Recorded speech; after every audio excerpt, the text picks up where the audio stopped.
So randomized algorithms, okay. So what is randomized algorithm? As you know that random, this term comes from the probability, okay. So any algorithm more or less can be converted into a randomized algorithm. So a randomized algorithm is an algorithm that employs degree of randomness as a part of its logic or procedure, okay. That is randomized algorithm. The algorithm typically uses uniformly random bits as an auxiliary input to guide its behavior in the hope of achieving good performance in the average case. So when we will be implementing randomized algorithm, if we get better results, otherwise there is no point of having randomized algorithm. Note that. Wherever there is at least whatever we are getting in conventional way, at least if you get that, then there is a possibility of adopting randomized version of that algorithm, okay. So in average case, it should perform well, okay. Thus either the running time or the output are random variables.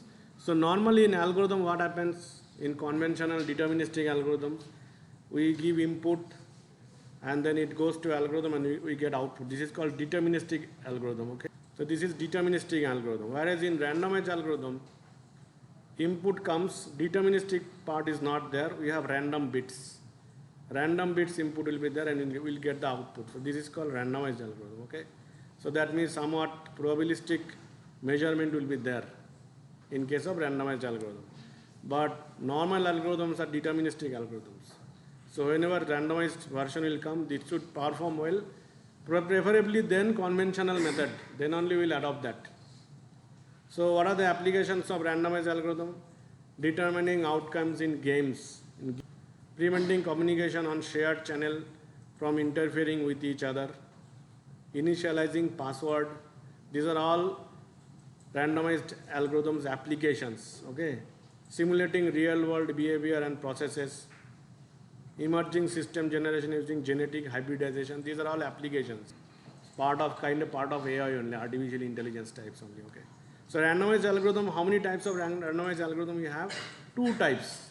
One is called Las Vegas randomized algorithm, another one is called Monte Carlo algorithm. Las Vegas and Monte Carlo, remember that. Two types of randomized algorithms are there. One is Las Vegas, another one is Monte Carlo. So what is Las Vegas? Las Vegas algorithm always produces the correct result, but its running time is based on a random value. A Monte Carlo algorithm has deterministic running time and produces an answer that has a probability of greater than 1/3 of being correct. That means Las Vegas, in terms of correctness, Las Vegas is good, better than Monte Carlo, but running time may go out of hand in case of Las Vegas, okay. And Monte Carlo algorithm, although it is deterministic, running time will be somewhat okay, but chances of getting correct output is little bit less, 1/3. So the Las Vegas method of randomized algorithm never gives incorrect output. That is one thing, never gives incorrect output, making the time constant as the random variable. For example, in string matching algorithm, Las Vegas algorithm starts from beginning once they encounter an error. This increases the probability of correctness. As for example, randomized QuickSort. So randomized QuickSort today we are going to discuss, that is Las Vegas algorithm, okay.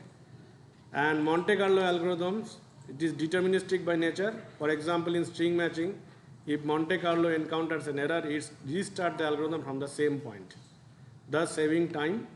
So the minimum cut algorithm is there, which is called which is Monte Carlo types of algorithm.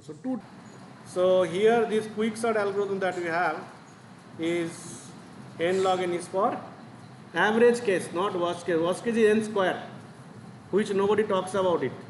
Everybody said n log n, but it is for worst case scenario. So Las Vegas algorithm always produces the correct result, but its running time is based on random value. Monte Carlo algorithm has a deterministic running time and produces an answer that has a probability of greater than equal to 1/3 of being correct. That means not fully correct, the Monte Carlo wala. And Las Vegas algorithm is fully correct algorithm. The randomized QuickSort is of Las Vegas types. That means no error, but time complexity may be less. So these are the two types of randomized version that we can implement, we can have. So randomized QuickSort, we use random numbers to pick the next pivot. Typically this randomness is used to reduce the time complexity or space complexity in other standards. So always whenever you are using randomness, it should reduce time complexity or space complexity. Otherwise there is no point of using randomized version. So let us come to the QuickSort. Today we will see how QuickSort first and then we will go to the randomized QuickSort in detail. So the QuickSort algorithm has a worst case running time theta n square on an input array of n numbers. This is, all of you agree, students? Yes or no? QuickSort algorithm in average, in worst case, it is theta n square. Despite this low worst case running time, QuickSort is often best practical choice for sorting because it is remarkably efficient on average. This is a statement they have made, okay? It is expected running time is theta n log n in case of average case, when all numbers are distinct and constant factors hidden in the notations are small. That means all numbers are distinct, but in case of worst case scenario, what will happen? Like you give input descending order. That will be the worst case scenario for QuickSort. So in that case it is theta n square. Otherwise, if all numbers are distinct and all not that much decreasing inputs are there, it will perform O n log n. That means most of the times it will perform better. This is the array. In this array what happens? This is my initial index P and this is my last index R. This algorithm, partition algorithm, we have the pivot element as the last element, X, AR, that means AR, 4. Last element is a pivot element. We have taken and I equal to P minus 1, that means highest index into the low side. Okay. So what is P here? P is 1, let's say. P minus 1 will be 0. So I index will start from 0, something like that. And then line number 3 for J goes to P to R minus 1. That means it comes from here to here. J goes to, obviously, because why J has to go from P to R minus 1, students? Because it has to scan the whole array up to here. Because my pivot element is 4. That I have decided. Right? So everything will scan from here to here. Yes or no, students? Whichever element is less than 4, it will come this side, greater than or equal to right side. So less than equal to this side, greater than equal to this side.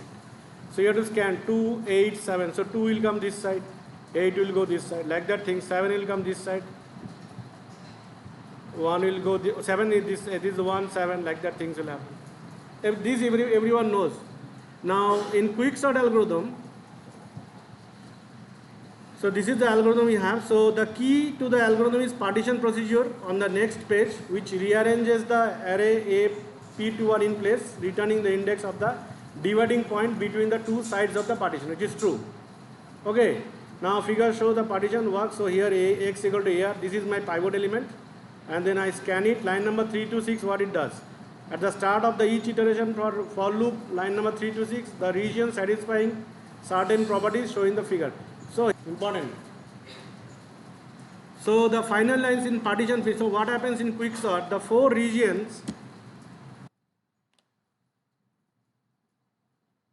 regions maintained by the procedure partition on a subarray A P to R. So A P to R. This is my total array. When this partition algorithm, partition function is called. So four regions in maintain. What are the four regions? The value. The tan value in A P to I, that means this P to I. So this is my R. This is my R and this is P starting. I am scanning the array. And what is my I index? My I index is also initial value I index, first cell. That means it is here only. So I index will increase like this. Okay. Now what it says? The tan value in A P to I, that means P to I, this wala, are all less than or equal to X, which is true because you have picked R, which is X, the pivot element. You scan the array, whichever, because it is happening in one array only, right? In this P to I, this tan value in P to I are all less than or equal to X.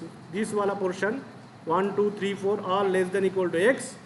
And these blue values, I plus 1 to J minus 1, that means this is I plus 1, this is I plus 1 to J minus 1, which is greater than or equal to X, all are greater than X, the value in a j to r minus 1, j to r minus 1, j to r minus 1 is this one, have unknown relationship to x and a are equal to x. So 4 types of situations are happening. One is the full array, which is a to r, p to r, p to r, this is first.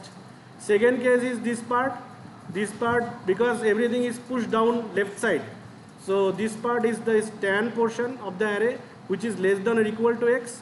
This green portion of the array is less than or equal, that means this tan portion is less than or equal to whatever the value you have taken here, 4 initially. 4 is the pivot element. So this 4 is here. So this portion of the is less than 4, all element here. That means 1, 2, 3, 4. 4 elements are such which is less than 4. Let us see if it is true. If this is 4, that means 2, 1, 3, and which one else? 2, 1, 3, and then 4 itself. 2, 1, 3, 2, 1, 3, and 4 itself. Right, friends? So 2 will be compared with 4, which is less than 4. Then 1 is less than 4, and 3 is less. Is there any other element which is less than 4? No, no. So all these 2, 1, 3 will be occupying these locations, 2, 1, 3, and then 4 will come here. 4 exact location will be 1, 2, 3, 4 only. Index will be 4. That means 4th index will be fixed in the first partitioning call. Correct or not? And then all element which is less than 4 will come this side. And then all element which is greater than 4, which is nothing but 7, 8, 7, 5, 6. This will come here. Like that. In QuickSort we have 3 conditions, 3 cases. One case is worst case partitioning. So worst case partitioning, when it will happen?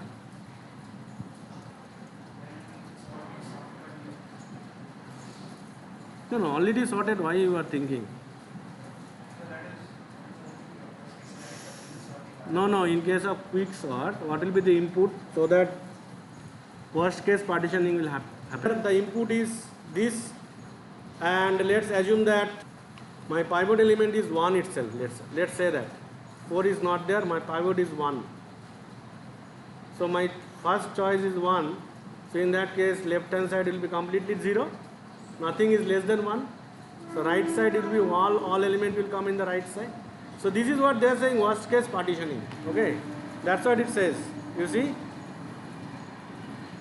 the worst case behavior of the QuickSort occurs when the partitioning produces one subproblem with n minus 1. Out of the n element, you have picked something as a q or something, which is the pivot. Pivot you have picked. So obviously, if you pick pivot from the n, it will be n minus 1 will be remaining. This whole n minus 1 coming. That's why I followed you up. Okay, so let us assume that these unbalanced partitioning arises in the each recursive call. So what they are trying to say is like this. This is my case where you have this imbalance partitioning. You have n here, this at 0, this at n minus 1. This is imbalance partition, okay? Imbalance partitioning, your time complexity will rise, I guess so. Time complexity will be not log n, it will be n square, theta n square, okay? Substitution method you can do. Tn equal to Tn minus 1 plus theta n. This theta n you forget. Every time your things are getting partitioned into, this will be Tn minus 1 equal to then Tn minus 2 plus theta n. Then Tn minus 2 will be Tn minus 3, like that it will 1, 1, 1. So this is nothing but what? Tn plus Tn minus 1 plus Tn minus 2 plus the n into n plus n minus 1, n minus 2, n minus 3. This is summation of natural number. So what is the formula for natural number? N into n plus 1 by 2, which is n square. So this is theta n square, okay? Now best case partitioning, when it will happen? Best case. In most even possible split, partition produces 2 subproblems, each of size no more than n by 2. So that means they are saying n by 2, if you partition, then that will be the best case scenario. You get the middle point and then get partition nicely, nice looking partitioning. I mean, it should not be like this. It should not be like this. This is worst case partitioning. Apart from that, you do anything. Like here you have n. You have partitioned this n. 1/10 you are putting here and 9/10 you are putting here. This side. Also, it is not fully balanced, I would say. But one part has come. Then one becomes 1 by 100. Like that, partitionings are keep happening. This is also, I think, time complexity. If you like this time complexity will come O n log n. Okay. This is also not fully balanced, but it is not imbalance.